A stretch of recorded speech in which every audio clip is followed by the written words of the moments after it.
Welcome to Beyond Sundays, a podcast from two friends trying to follow Jesus more closely.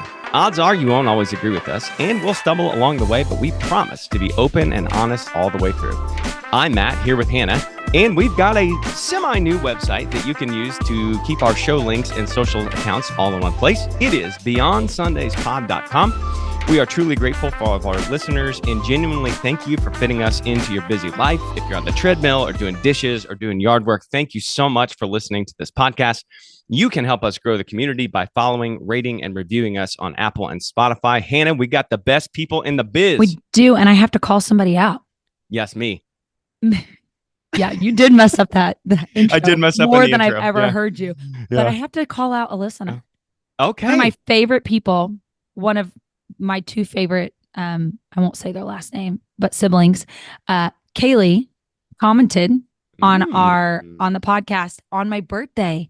Okay. And what she said was that day they had orange chicken. So we talked about that in one of our podcasts. Perfect. Yes. And she even sent me, she may not have commented it. She sent me a picture of the orange chicken. So I just love to know that I'm not the only person that loves orange chicken at the school. It's the absolute best. Yeah. Well, I've never had the orange chicken at your school, but I was on vacation. I had some Thai. Okay, I had some Ethiopian food. That was off the charts. I think I was the only person in the family who enjoyed that. But we were traveling amongst the just majestic upper Midwest of the United States. Yeah, tell us a little more. Anything Here's funny? what I can anything confirm. crazy? There are 2 Dakotas, and there only needs to be 1. It's just empty. So shouts to all the people in the Dakotas. We love your farming ways. Yes. Thank you so much for growing the wheat and the corn and stuff like we do here in Illinois. Yep. But we were driving across North Dakota, and this is where the story is going to come in. And I promise you, we saw no hints of civilization for an hour. That's just wild. Interstate, electricity poles, fencing. The whole state is fenced. Like there's farms all over the place. It's fenced all the way along the interstate. No cars, no people, no houses, nothing. Just grassland for as far. Yes, field and a few cows. And that was it. Oh my gosh. You know, we've got kids and they are like, hey, need to go to the bathroom. And I'm just looking at Google Maps and it's not looking too good. And I was like, okay, listen, there's like a town coming up in 5 minutes on the map. We get there. It's 2 buildings on either side of the road. And we turned left and we kept going. There's nothing there at all. What? Are you okay? This is a silly question. Are you on the interstate? Are you on yes, we are highway? on an interstate, and then we've got to turn onto a state highway. So like, where are the gas stations? Nothing for an hour and a half anywhere. I'm telling you, if you're at night in North Dakota and you're driving, you run out of gas. I don't know if you're making it. That's scary. It is kind of scary, yeah. So we're driving along and. Well, you will know someday how this is, but it's just like there's this persistent like, hey, actually, I kind of have to need to go now. You know, you've had siblings, you've been on. Yeah. We spot an abandoned church. What looks like an abandoned church just doesn't look like a lot of activity. There is an outhouse back behind it, and so I'm like, okay, I don't know if I can get in the church. Let's check this outhouse. That's scary too. The wind in North Dakota, there are no trees. This baby is blowing like 55 miles an hour sideways. So I get out. It's like one of those things where your door opens and the wind almost rips the door off the car. Oh my. I like make my way sideways. I wish you were watching this on YouTube because the wind is just blowing my head. Okay. Yeah. I rip open this outhouse door, trying to do the dad thing, make sure it's not snakes or like a junkie in there or something. Sure. To the bathroom. Everything's good. They get out. They are just screaming sideways, like trying to make it. They're going to the bathroom. It's 55 miles an hour. Okay. Sorry, listeners. I'm just going to finish the story the way I would normally tell it to Hannah. I also have to go to the bathroom. And as a male, it is available to me to just go outside. Yeah. And I have never gone outside in 55 mile an hour winds. So I just turned to make sure everything was downstream and just went right. It was kind of scary. Didn't know if I was going to get blown over or not. Everything worked out okay. We forged our way back to the car and we drove on through North Dakota.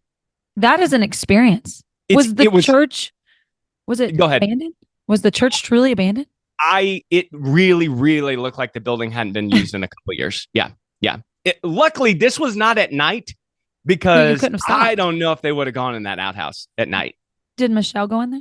She did not have to go to the bathroom. She was just. I felt like she probably just held it because was it dirt? Was it gross? And I mean, not like ransacked, disgusting, but just like wear and tear from a couple years of nobody paying attention to it. And man, Okay, so I because mean, I just am who I wind am. whipping, just prairie grass whipping, just crazy. Yeah, that's the most fun thing to happen on our trip, Okay, honestly. but I need to know this. Yeah, yeah, Was yeah. this the kind of outhouse where it's just a hole in the ground, or was it a Yes, toilet? yes. No, no, no, no, no, no, no. So you're like just I'm you're just assuming they hovered. Yeah, it was not a good it was situation. literally a hole in the ground. Hole in the ground. Listen, I checked it out. Nothing bad was going to happen to him. But That's yeah, so it you might like as well just ported go me back outside. to the 1800s. I was just like, what if you were in, it's like had a team of oxen and you were just going across the prairie and had to go to the bathroom. It's insane. It's crazy. That's wild. I've never been to the Dakotas, so I'm not. This is not familiar Mount to me at Rushmore's all. cool. It's kind of beautiful in its own way. It's just like grassland as far as you can see, and that's not mountains or beach or stuff like that. But it is kind of Yeah. pretty in its own way. I will not go back because I've got other places I want to go. But it Is was it cool. I'm glad I went. does it take a long time to drive through the No, Dakotas? you can drive 90. Their speed limits Oh, are 80, and oh, I'm telling you, there's nobody. We were cranking 90 all the way across the were there Dakotas. people driving? Like, were there a lot of people driving too, or Yeah, just was you'd it? see it every once in a while. It was like a F-350 with a trailer, and that's all we saw. Just like That is 10 of them. Yeah. wild. Yep. Yep. That's wild. Yep. Yep. Oh, I'm glad It you guys was had crazy. a good pee story though. I'm Who glad no one doesn't had to love go a good number peace story? 2. That would have been bad. No toilet paper. Oh, that would have, I don't Oh. even know. That's just civilization. Thank God, thank God for civilization. Speaking of going to the bath, just kidding. How about taboos? Hannah, Ooh, if I say the yeah. word taboo, what does that just off the top of your dome, unless you wrote something down, give me your definition for taboo. What is it? Okay. Well, I have to say, when I first hear taboo, I think of the game, which is really fun. But taboo, I think, is something you're not supposed to talk about. Okay. Yes. Or Something do. not comfortable, or do not supposed to talk about it. It's uncomfortable, makes people feel awkward and weird. Okay. I'm gonna give you an A minus on that top of the Oh, dome oh, definition. okay. That's really good.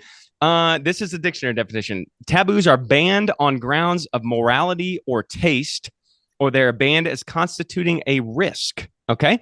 So Oh, I brought some examples for you. okay. Some taboos can be, okay, this is gonna be a tough one. I'm sorry to start out with this one. Incest is a taboo in our Oh, society for yes, some it obvious is. reasons. Yes, Okay. it is. Try this one on for size. Cannibalism is a Oh, taboo in our society. that is true. It's illegal, as is incest. So there's the real bad ones, but then there's kind of like the level of social taboos. Like in some families, it is better not to talk about politics at the Thanksgiving table. Oh, yeah. That kind of a Don't taboo where it's don't just like fart in public. don't fart in public. A lot of poop and pee off the top for us today. It's just very funny. That's why. It's so good that we both have 8-year-old toilet humor. A hundred It's percent. really great. So it makes us compatible. Mm-hmm. Okay, so what are taboos for? So we I got think them right, yeah. and some things like yes, don't eat another person. Oh my Obviously, but gosh. like ultimately, what are they for? I think they're kind of to guide society to I don't want to say to keep us in line, but kind of sort of like to Yeah. make sure that or maybe it's just kind of how society develops, and we just take on Mhm. these taboos, these things be or excuse me, these things become taboo because um somebody felt uncomfortable in a way, or our society just adapted in a certain way that maybe doesn't make sense, but we just became okay with it. Yeah, I kind of think about them in two ways. I do definitely agree with what you said. I think it's kind of like a warning product on or warning label on a product. So like you'll Okay, buy a yeah. new toaster, what I mean? There's a sticker on the bottom that's like, don't throw it in the bathtub. Well, Don't that don't means take a somebody's bath with the thrown it in the toaster. bathtub. Yeah, exactly. Exactly. Or if you prefer a sports metaphor, if you go to the bowling alley, they got those magic little things they can put up called bumpers, I and they love just those. prevent you from getting gutter balls. So Yep, love right, those. I think the purpose of taboos in society is probably good because it's Yeah. like we've all agreed, okay, we're just nobody's going to do this. We're not going to talk Yeah. about it. We're not going to approach this subject. This is for everybody's protection. We think it'll make society work better. Yeah, and truthfully, like I usually think of taboos as not a great thing because I feel like it prevents people from being able to talk about things. But when you're talking about things You like just got some burning hot takes you need to get off about cannibalism or what? no, because then when you start talking about incest and cannibalism, I'm like, okay, well, Okay, yeah, those no, are let's not talk good. about that. Yeah. Yeah, but it's good to have things that are taboo in that way. And Yeah. even like in the workplace, there are Okay. certain things that are Sure. taboo. Sure. And like the politics at the family table Sure. at Thanksgiving, it is good for some of that to be taboo. Yeah. So there There's are some that smaller are ones good. too, like at work. Like it's kind of impolite to start talking about salaries with other people at Yes. work. Just just so there's like social taboos, and then there's like the, I don't know, you might call them like the crazy taboos, right? Yeah. Some of them are good, some of them maybe don't necessarily be in place.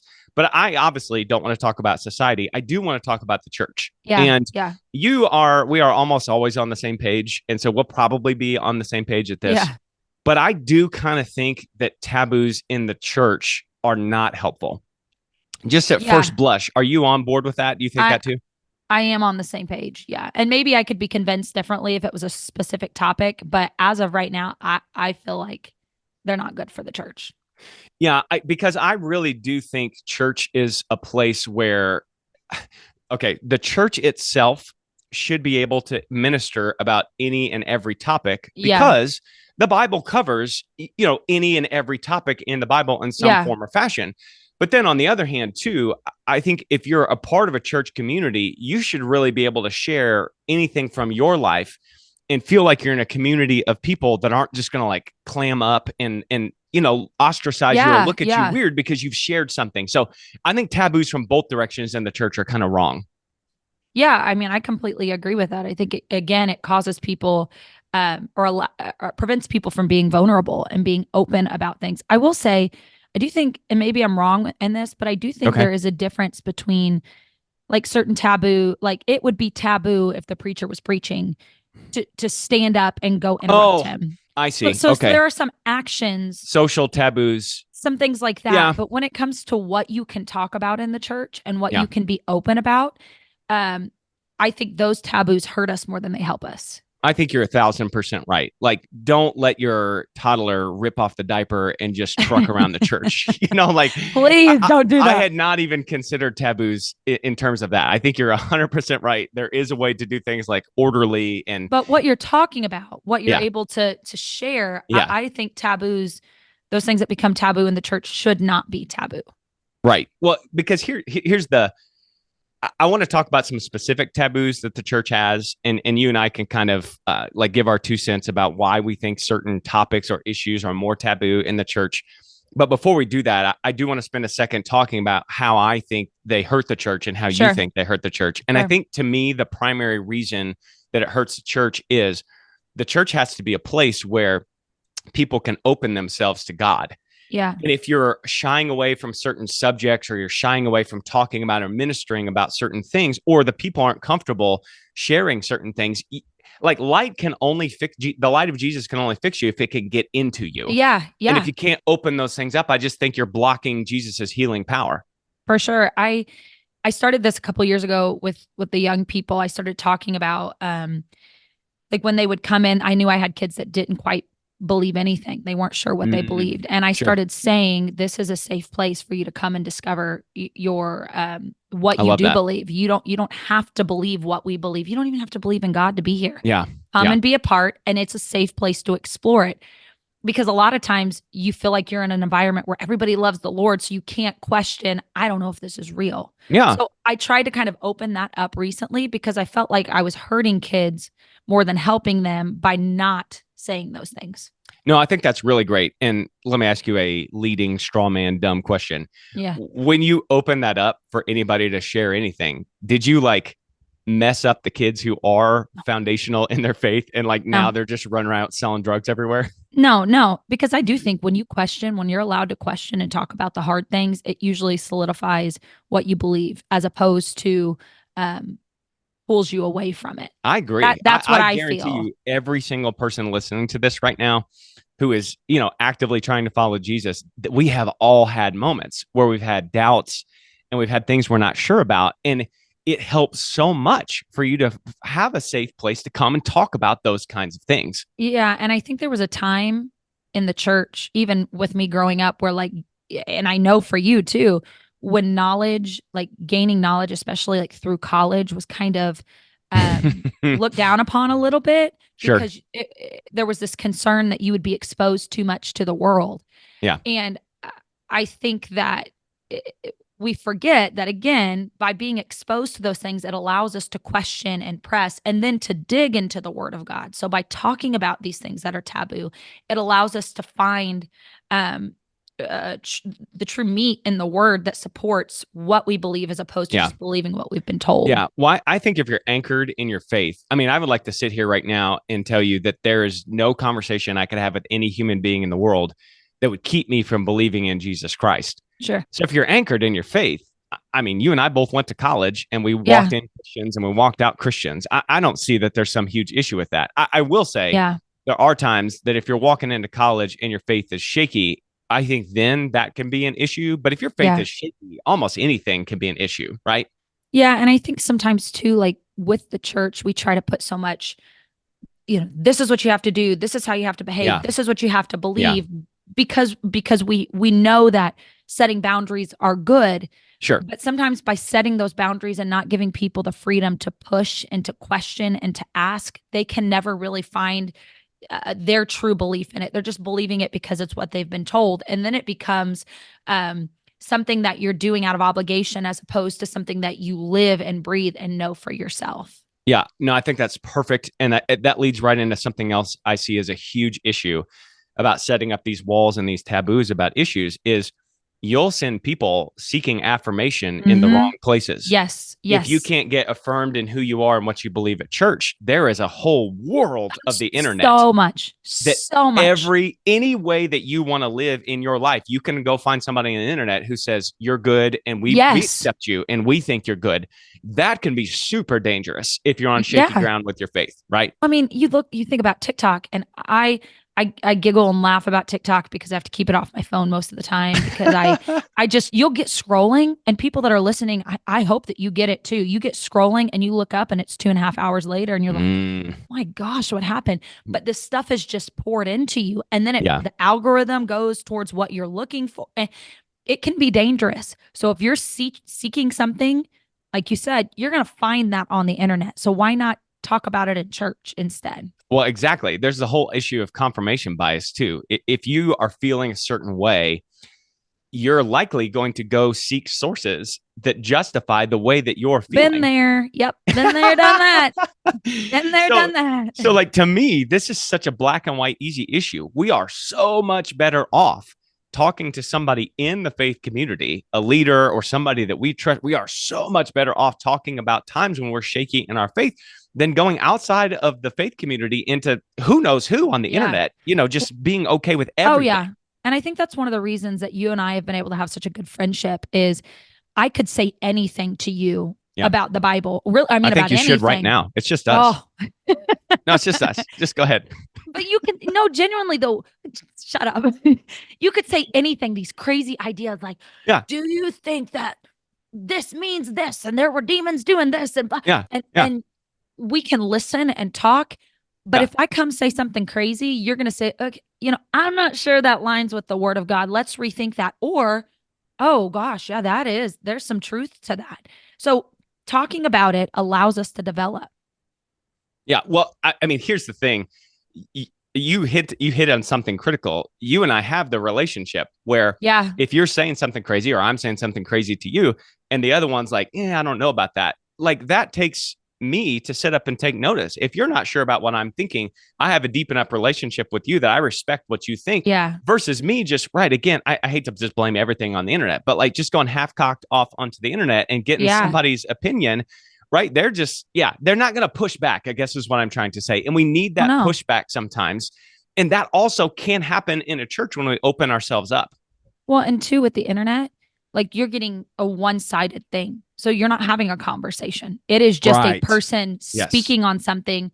Whereas if you were having a conversation with them, maybe what they're saying would challenge you a little bit. So again, it's that affirmation of what I'm doing is okay. When really, even the person on the internet may not believe that. It was just that little video that reaffirmed what you were asking or looking for. Yeah. And before we go to, I'm just going to call these the big five because that's real cool. Oh, yeah. Yeah. Before we go to the big five taboos that I see pop up in the church sometimes, and I mean the Big C church, not necessarily the church that you and I go to. Sure.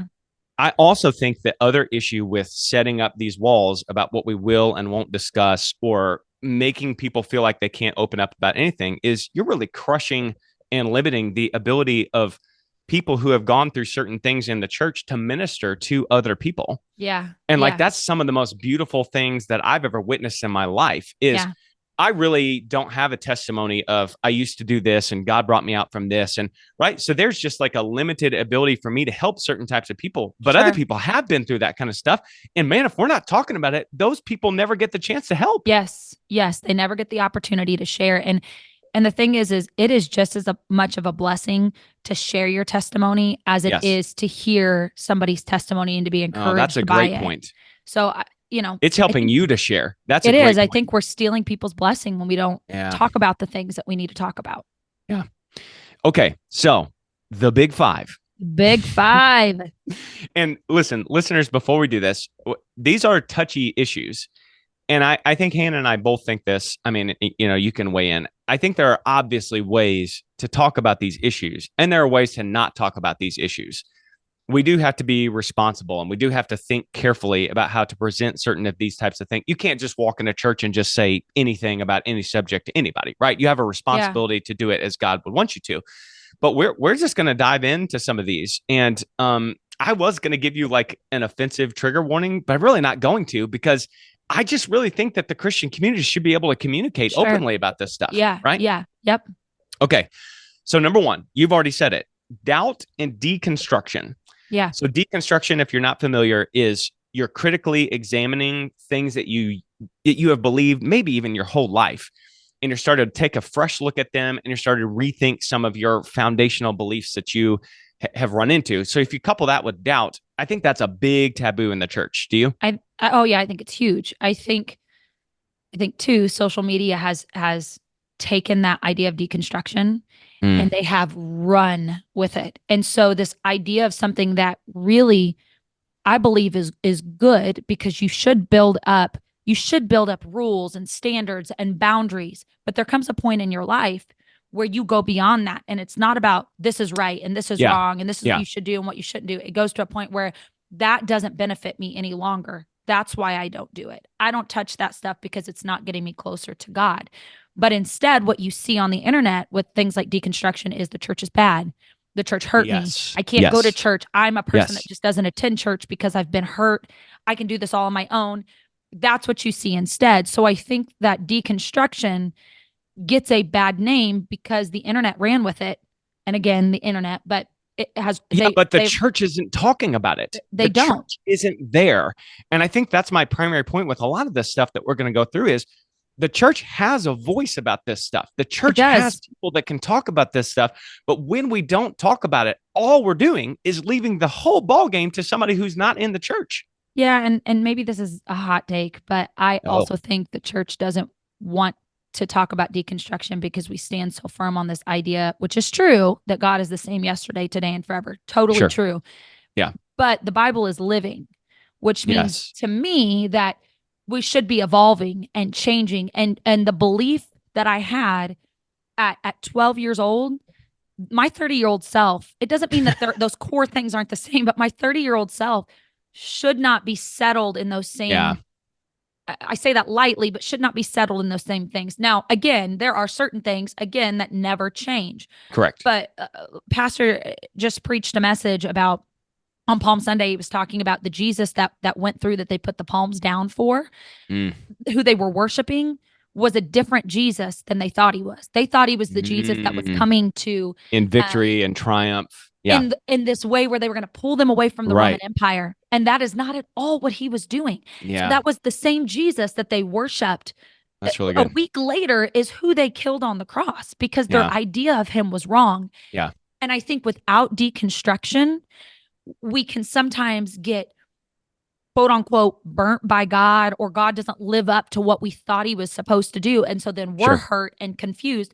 But really we didn't deconstruct this idea of who we had thought God was. We almost put him in this box. This is who he is. This is what he does. And when he doesn't do those things, then, I'm out. He's not who he said he was. Well, really, we're the ones that didn't deconstruct that idea. Well, I also think, like, Paul writes about this a lot. We go through a spiritual maturity process, and Paul just flat out uses like baby talk and little kids and adults. He just flat talks about it. And that just makes me think of this. Like, Michelle and I used to lay Madeline and Genevieve's clothes out for them the night Yeah. before to get them ready for school. Well, we don't do that anymore because Yeah. they're old enough, right? So it's almost like the thing hasn't changed. Madeline and Yeah. Genevieve need to have clothes on to go to school. That has not Mhm. changed. But their ability to understand that has matured and evolved. So I love what you said earlier about setting up boundaries, and there are real things. Jesus is one, Yes. they're Yes. like foundational things. But there are times in your walk as a Christian, because you've matured, that you need to step back and understand why the wall's there in the first place. Yeah. And if you're Yeah. just leaning on the wall all the time, right, at some point you're going to kind of like potentially start to reject that because you don't understand why it's there in the first place. I love how you put that. The wall's there and you just keep, yeah, I like that. I like It's that a not lot. always that the wall is bad, right? It's just Yes. like Yeah. if you don't take the time to understand it, you're going to get kind of frustrated at it You sometimes. are. You won't understand it. And when you don't understand something, we're frustrated. Yeah. Yeah. I also think this about the issues of doubt and deconstruction. I think this gets scary in the church because you can real quickly turn this into a faith issue. And faith is the thing that we need to get access to God. And so in some ways it like feels like a massive failure to be questioning in your faith. But I mean, we don't have time to do it. You could go through a litter of people in the Bible who question their faith at times and think about what that is. The Bible is like it's a document to show us that. And so they worked through that or they didn't, right? But we get to see all of that. If we just push people off to the side from themselves, there's no way to help these people because we don't even know it's happening. Yep. I do think too that this is kind of, I don't want to say it's a newer topic, but I do. I think that word deconstruction it's like a trendier kind of thing, though. I do think that for sure. Yeah. And so I think talking about it, it's new. And lots of times we, as the church, we're kind of late to the game sometimes. Oh, we got to get, we got to speed up. I know that I do, because sometimes I'm behind there. Okay. The big five. Number 2, sexuality and purity. Yep. Oh man, that just sent shudders through the airwaves all up one side and down another. Here's the thing. This issue and this topic gets messy really fast. Really fast. Yep. I'm going to give you a hot take and you see if you agree with it. Okay. I think that the world, the world outside of the church misuses sex and sexuality and human sexuality more than any other single thing that God has created for humans. Yeah, I think for sure. I think all of that has become so comfortable. And when in reality, even if you take God out of it, sex, all of that is not a, what's the word I'm looking for? It's not like a breezy thing. I mean, no, the quote on, and when I say consequences, I don't mean negative things. Some of it is, but like the consequences of having sex are you have a baby, you can get a disease. Like, it's not like these little bitty things. Those are big life. Well, and these are weighty things. Emotional issues for people too. Even if you don't have a child and even if you don't catch a disease, right? There's still like an emotional entanglement with a person that like, man, that causes all kinds of issues in people's life. This is heavy stuff for people to deal with. Yeah. And just because those things don't happen every time, we have to understand the weight of what you're doing. The things that happen in response to doing that are not every time, but that stuff is heavy. So we can't make it a light thing. It's not a light thing. If it was, then you wouldn't have these, I don't want to say severe consequences, because it's not, I'm not saying that it's severe consequences. Yeah. There's a lot of weight. Well, here's the thing to me, it's what we've said already. But if the church is not dealing with sexuality and not talking about sexuality, because there's a positive case for sexuality too. It is God given to human beings. It's one of the most beautiful things that God gave to him, right? It's like literally how we carry on the species. Yeah. But if the church isn't talking about it in all, I just immediately think primarily about kids, teenagers, right? Young people. If all they're hearing and seeing is just nonstop misuse of sexuality from people outside the church, no wonder they've got issues with it the way they've got issues with it, because the church doesn't talk in the world. That's the only language that the world talks in. And another thing I feel about it is I think that they've tried to start talking about it more, but we're not realistic in how we talk about it. I was just having a conversation with my brother, and the reality of it is, maybe this is a hot take, push back if you feel that way, but people are getting married older. Sure. Bible times, they were getting married like what, 12, 13 years old. 3 So, months. Yes. okay. Yeah. Yeah. Yeah. So we're getting married older, which means that sexual drive is there and you're with somebody and I'm not saying, obviously we know what the Bible says about it, but it starts to feel normal and right. And you've got this drive. And so in the church, I feel like we're not talking about abstinence is the right way. We know that that is what the Bible says. But we're not talking about what to do when it happens. And we're not giving people the freedom to say things like, yeah, I'm having sex and I'm having a lot of trouble working through this, or I'm in love with this That would person. get gasps. I mean, Oh my gasps. gosh. And I'm talking about people that have been in church their whole life. And Yeah. so then you get 19-year-olds, and not saying it's wrong to get married, because I know it's not wrong to get married young. It's Sure. not wrong. I was 20, thanks. Yeah. I didn't want you to feel like I was calling you out. No, I'm good. Because I wasn't. It's not wrong to get married young, but I do feel like that's why we see a lot of young marriages, is because, not all the time, but because it is so you're supposed to wait till marriage. And so then you feel these feelings where you want to have sex. So then you're like, well, that must mean it's time to get married. I need to get married now. And the church doesn't give you the freedom to say, hey, I sing on the platform, but I'm having trouble here. This is an issue for me. And that's what I think needs to change. I'm not trying to say the sin is not, it is sin. The Bible's clear about it. But when you can't talk about it, you can't overcome it. But we're not even taking any shot at all at trying to help with the sin. We're just placing it, at least in my experience, we're just placing it in a cupboard and shutting it up. And there are certain sins, like it would be okay if you said, oh yeah, I told a lie. It would be okay if you admitted to certain sins and people would just be like, oh yeah, we'll pray with you. But if you're like, yeah, hey, I had sex last night, like that is just completely out of bounds to talk about in the church. And guys, all I'm saying is we're just surrendering that opportunity to talk about that and to deal with that to somebody who doesn't have Jesus in their heart. Exactly. And then you get, this is my biggest cringe thing. Oh, but you get youth pastors that get up and say, well, me and my wife, me and my husband, we just have really good sex. And sorry, guys, you're going to have to wait. They do. They go the other way. Well, they just say weird things like that. And then those same youth pastors like are preaching hard. Don't do it. Don't do it. Never giving the freedom to talk about it. But yet those were the people that struggled with it as teenagers too, as young adults. And instead of being like, look, I struggled too. This was an issue for me. And I'm not saying you have to share everything, but this was an issue for me. This is what helped, or this is what would have helped me. I feel like that discussion isn't happening either. Yep. For all these things, it just comes back to this for me. You either are going to talk to somebody about your struggles, talk to it with someone with Jesus in their heart, or somebody who does not have Jesus in their heart. And I know what I want 100 times out of 100, right? Yeah. And it seems crazy to me that we build this culture where we can't talk about these things. Yeah. Yeah. Yep. Okay. Big issue number 3. And we just did a whole podcast about this. We did. So maybe we can go a little quicker, but I don't want to rush it. Money and financial issues.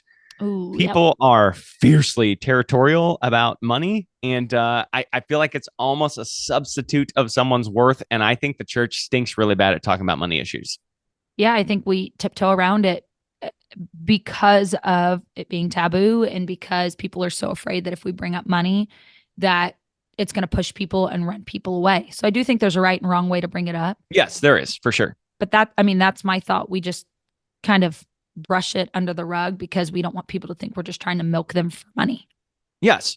I mean, how much money you make is not a determining factor about what your worth is as a person. No. When you are standing, if you are making $50,000 a year and you are standing in a worship service next to someone who is making $100,000 a year, I know what society says about that in terms of success and worth, but Jesus does not look at it like that. No. And so again, for us to hide these issues, for us to not talk about these things, we're letting the world's definition of these issues permeate the people's minds in the church. And again, we're just losing because, once again, I know this is crazy. I keep saying the same thing.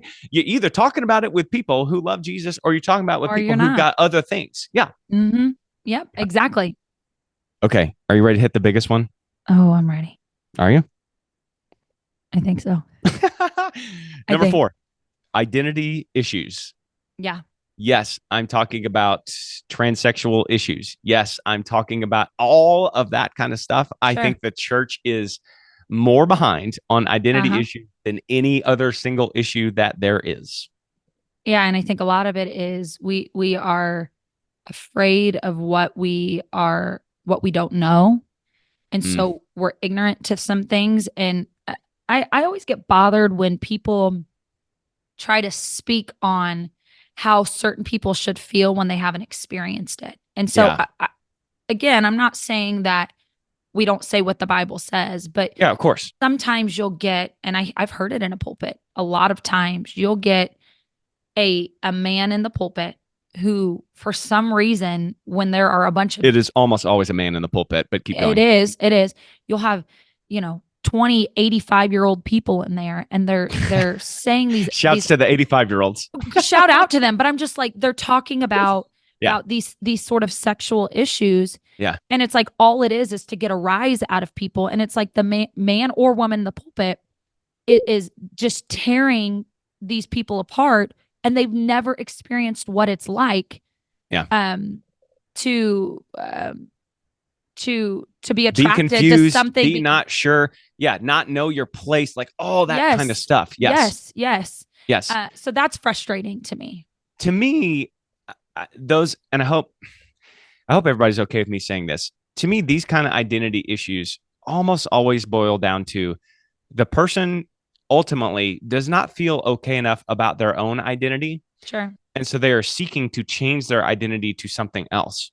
Where is the church to say, you are fearfully and wonderfully made? Yeah. You are a beautiful creation in the way that God has made you, right? Why are we scared to say that to people? Yeah. If you can go to the internet and say, we accept you for who you are, we love you for who you are, we have a so much better message. Yeah. That there's the king of the universe who specially made you, and you are special in the way that you are now. And why can't people come and be who they are and work out their things? Of course. Yeah. Why is that? It's like, let's get them in here and change people and make them look at while you've got somebody. Again, we let liars come to church. There's some sins that are okay, and there's some sins that or there's some issues that we're not willing to deal with. Yep. And I think the church it's the stuff that's in your face that we want to just deal with all of a sudden, we've got to get it fixed. And it's like, no, let people be people and let God be God. Love on people, preach the word of God, but let God do his job. Trust me, he's big enough to handle it. He can do it. If you bring people to Jesus, Jesus can figure it out. If that person is truly seeking Jesus, and here's the other thing I feel like the church does with this type of identity struggles and issues a lot of times is they'll want to hop in and want the Jesus for the person. Yeah. Okay, look, here's the deal. That person feels how they feel. And unless and until they start to feel a desire for Jesus, you can't change them anyway. No. And so if you're this is how I feel like the church should handle stuff like this. There is a good news message about your identity and about Christ and about who he sees in you. There's a good news message about that. I think what the church has got to do is just give that good news message. Yep. And if individual people don't accept that message, well, guys, individual people don't accept all kinds of messages from the all church. The time. Right? All the time. Yeah. And we're so careful, when it comes to somebody, and maybe not all churches, but I feel like we're so careful with somebody that's struggling with smoking weed or cigarettes. And we're like, okay, go from let's say I don't know how this works, but let's say you're doing 20 a day. Cigarettes to 3. And that's a process. But I feel like with other things, including your identity, including sexual sin, we're like, oh, you got to stop right now. And it's like, it is all that would be great. That would be great to just cold turkey stop. And God can deliver things. Of course. But I do believe a majority of the time it's a process. And I think the Bible reflects that. You see Peter. I mean, Peter walked with God the whole time he was in his ministry, and he still denied Jesus when he was on the cross. So if we give him a process and God is still working in him, why can't it be the same for me? Why can't it be the same for you? Yeah. We need to on an issue at some point. We need to have a Beyond Sundays fight sometime. We always think the same thing. That's what Liam says. He's like, you guys need to disagree on something here. Listen, when she's spitting truth, I don't know what to do. That's right. That's great. That's great. Okay. Big issue number 5. Women and race. Ooh. Okay. Here's the issue. I think that to the church, this feels cultural. It feels cultural to empower women, or it feels cultural to empower minorities. And I think that the church feels like this issue is not biblical. Can I tell you this issue is biblical? Yeah. It's in the Bible all over the place. Well, and people have to, it goes back to context. The Bible was written in a time when, okay, so maybe it was prior to this, but like when they were putting on plays, men played women. Like women were not, and obviously that may not have been Bible, it may have been later on, but sure. Like women but were during not, the cultural time of what we're talking about, yeah. Women were not talked about. So the fact that the Bible even mentions women, women's being, doesn't it? It says something about them being disciples, or sure, they follow Jesus. Not only that, if you just the lineage of Jesus in Matthew includes women, and that is insane that they did that. Insane. Right. That is Bible, and so that was, culturally, that was a huge step. So to think where we are now, and to think that there are women that cannot be used in certain aspects. In all honesty, it is offensive to me. This gets me riled up. I was at a conference one time, and granted, okay, no, I don't believe it's changed, because I've looked at the lineup and there was not a woman speaker, but and I think that's wrong. But I was in a big conference, and the guy at the front said, "If you feel called to preach, come up to the front." Well, I felt that when I was 15 years old. I'll tell you where I was. I can, all of it. I went up, and I was one of maybe two. It was me and maybe one other person. And when I get up there, he says, "Okay, now everybody in the front, all my preachers and my preachers' wives, raise your hand." And I was done at that point. I wasn't raising my hands. I'm not a preacher's wife. And no, like, first of all, preacher, sure. This is the thing about preachers' wives. I do believe this. Lots of times they're like, behind every great man is a great woman. Look, preachers' wives, you are just as much of the preacher and the leader of that as the pastor. I mean, sure. Your job is incredibly important to the church. Yes. And so I don't like the whole, oh, let's thank the preacher and the preacher's wife. It's like, no, I'm not just the preacher's wife. And for me, my husband isn't the preacher. I'm the preacher. And so I was very frustrated, very hurt. It was very discouraging for me. I think that's a huge issue in the church. Women not being. I'm glad we saved this for last. You really cooked here. I loved it. It frustrates me. Yeah. And you know what? The truth of the matter is, I'm going to be, Lord, forgive me, everybody listening. Ooh. Just whatever. I'm just saying, I'm not saying I'm the best preacher, but I've heard some rinky-dink preachers that are men. And I'm just saying, I'm a woman, and I could get up and do a better job than they do. But by golly, let's put the man in the pulpit. Maybe we should cut that. No, I'm just kidding. We're not cutting that. We're leaving that in. We're leaving that in. Look, you needed to go on that. So as a male, here's what I'm going to say about this. Again, if you don't let these conversations happen in church, you are just pushing people's feelings into dark corners where they can't talk about how they feel, and they can't talk about being used by God, and they can't talk about these things.